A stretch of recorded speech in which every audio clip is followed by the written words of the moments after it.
শোনেন শোনেন, ভিডিওটা টাইনেন না, একটু শোনেন। আগে এই বক্তব্যটা শোনেন, তারপর আমি বাকিটা বলতেছি। গত 15 বছরে কারা ছিল জানেন তো? হ্যাঁ, শুধু ওনাদেরকেই দোষ দিয়ে লাভ নাই।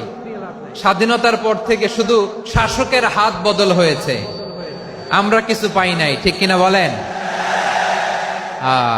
শুধু ওনাদের দোষ দিয়ে কি লাভ? একদল খাইছে, আরেক দল খাওয়ার জন্য রেডি হয়ে আছে। তো হুজুরের এই বক্তব্যের পরে অনেকেই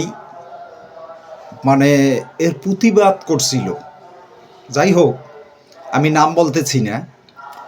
তো গতকালকে যারা এর প্রতিবাদ করছিল, তো বিভিন্ন মিডিয়ায়, ফেসবুক, ইউটিউব সমস্ত জায়গায় প্রচার হয়েছে।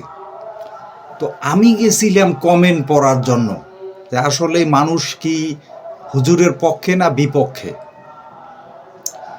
কমেন্ট পড়তে গিয়ে মিনিমাম আমি 10-20 জায়গায় ভিডিওর কমেন্টগুলো পড়তেছিলাম, দেখি হাজার হাজার লাখ লাখ কমেন্ট।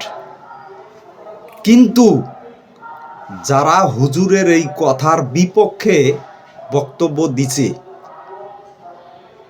তাদের কমেন্টে পুরো ধোলাই করছে।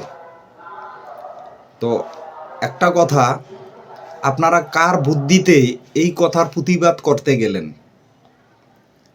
আর এই প্রতিবাদ করতে গিয়ে আপনাদের ইমেজটা কোন জায়গায় গেছে আপনারা কি একবার ভেবে দেখেছেন? আমার তো মনে হয় না।